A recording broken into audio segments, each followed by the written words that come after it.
Hello all, ಎಲ್ಲರೂ ಹೇಗಿದ್ದೀರಾ? ಇವಾಗಂತೂ ತುಂಬಾ ಚಳಿ ಇರೋದ್ರಿಂದ ಚಳಿಗೆ ಏನಾದರೂ ಟೇಸ್ಟಿಯಾಗಿ ಚಾಟ್ಸ್ ಮಾಡ್ಕೋಬೇಕು ಅಂತ ಅನ್ನಿಸ್ತಾನೆ ಇರುತ್ತೆ. ಸೊ ಹಾಗಾಗಿ ನಾನು ಈ ಒಂದು ಸಿಂಪಲ್ ಆಗಿರೋ ಕಾರ್ನ್ ಚಾಟ್ಸ್ನ ಮಾಡಿದ್ದೀನಿ. ಸೊ ನಿಮ್ಮೆಲ್ಲರೂ ಕೂಡ ಇಷ್ಟ ಆಗುತ್ತೆ ಅಂತ ಭಾವಿಸ್ತಾ ಇದ್ದೀನಿ. ತುಂಬಾ ಈಸಿಯಾಗಿ ತುಂಬ ಕಡಿಮೆ ಸಮಯದಲ್ಲಿ ಕಮ್ಮಿ ಇಂಗ್ರೀಡಿಯೆಂಟಿಂದ ಮಾಡಬಹುದಾಗಿರುವಂತಹ ಒಂದು ಚಾಟ್ಸ್ ಇದು. ಮೊದಲಿಗೆ ಈ ಥರ ಬಿಡಿಸ್ಕೊಂಡಿರುವಂತಹ ಸ್ವೀಟ್ ಕಾರ್ನ್ಸ್ನ ಒಂದು ಲೋಟ ನೀರನ್ನ ಹಾಕಿ ಒಂದು ಸ್ವಲ್ಪ ಉಪ್ಪನ್ನು ಹಾಕಿ ಒಂದು 2ರಿಂದ 3 ನಿಮಿಷ ಚೆನ್ನಾಗಿ ಬೇಯಿಸ್ಕೊತೀನಿ. ಇದೇನು ಬೇಯಲಿಕ್ಕೆ ತುಂಬಾ ಟೈಮ್ ತೊಗೊಳ್ಳೋದಿಲ್ಲ, ತುಂಬ ಬೇಗ ಕ್ವಿಕ್ಕಾಗಿ ಬೆಂದ್ಬಿಡುತ್ತೆ. ಅದು ಸ್ವಲ್ಪ ಉಪ್ಪನ್ನ ಆ್ಯಡ್ ಮಾಡ್ಕೊಳ್ಳಿ. ಅದಾದ ನಂತರ ಒಂದೆರಡು ಸಣ್ಣದಾಗಿ ಹೆಚ್ಚಿರುವಂಥ ಈರುಳ್ಳಿ ಹಾಗೆ ಒಂದು ಕ್ಯಾರೆಟ್ನ ಈ ರೀತಿ ಸಣ್ಣದಾಗಿ ತುರ್ಕೊಂಡಿದ್ದೀನಿ. ಅದಾದ ನಂತರ ಒಂದೇ ಒಂದು ಟೊಮ್ಯಾಟೊನ ನಾನು ಹಾಕ್ಕೊತಾ ಇದ್ದೀನಿ.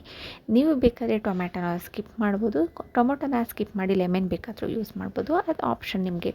ಇದಾದ ನಂತರ ಎಲ್ಲವನ್ನು ಕೂಡ ಒಂದು ಬಟ್ಲಲ್ಲಿ ಹಾಕಿ ಅದಾದಮೇಲೆ ಒಂದು ಸ್ವಲ್ಪ ಮೆಣಸಿನ್ಕಾಯಿನ ಪುಡಿ, ಸ್ವಲ್ಪ ಜೀರಿಗೆ ಪುಡಿ, ಹಾಗೆ ಸ್ವಲ್ಪ ಮೆಣಸಿನ ಪುಡಿ ಮತ್ತು ಉಪ್ಪನ್ನು ಸೇರಿಸಿ ನಿಮಗೆ ಎಷ್ಟು ಬೇಕೋ ಅಷ್ಟು ಖಾರನ ಯೂಸ್ ಮಾಡ್ಕೊಳ್ಳಿ. ಅದಾದಮೇಲೆ ಸ್ವಲ್ಪ ಮಸಾಲ ಕಡಲೆಕಾಯಿ ಬೀಜನ ಹಾಕಿದ್ದೀನಿ. ಸೊ ಇದಂತೂ ಟೇಸ್ಟ್ ಸಕ್ಕತ್ತಾಗಿರುತ್ತೆ. ಅದಾದ ನಂತರ ಸ್ವಲ್ಪ ಮಿಕ್ಸ್ಚರ್ನ ಆ್ಯಡ್ ಮಾಡಿಕೊಂಡು ಮಿಕ್ಸ್ ಮಾಡ್ಕೊಳ್ತಾ ಇದ್ದೀನಿ. ಇದ್ರ ಮೇಲೆ ಬೇಕಾದರೆ ನೀವು ಗಾರ್ನಿಷ್ಗೆ ಅಂತೇಳಿ ಕೊತ್ತಂಬರಿ ಸೊಪ್ಪನ್ನು ಕೂಡ ಯೂಸ್ ಮಾಡ್ಕೋಬೋದು, ಇಲ್ಲ ಸೌತೆಕಾಯಿ ಬೇಕಾದರೂ ಹಾಕ್ಬೋದು. ಸೊ ಈಸಿಯಾಗಿ ಕ್ವಿಕ್ಕಾಗಿ ಬರೀ 5ರಿಂದ 10 ನಿಮಿಷದಲ್ಲೇ ನಿಮಗೆ ಒಂದು ಚಾಟ್ಸ್ ರೆಡಿ ಆಗುತ್ತೆ. ಸೊ ಹಾಗೆ ಯಾರಿಗೆಲ್ಲ ಈ ವಿಡಿಯೋ ಇಷ್ಟ ಆಯಿತು ಲೈಕ್ ಮಾಡಿ, ಶೇರ್ ಮಾಡಿ, ಕಮೆಂಟ್ ಮಾಡಿ, ಹಾಗೆ ನಿಮ್ಮ ಫ್ಯಾಮಿಲಿ ಆ್ಯಂಡ್ ಫ್ರೆಂಡ್ಸ್ಗೂ ಕೂಡ ಶೇರ್ ಮಾಡಿ. Thank you.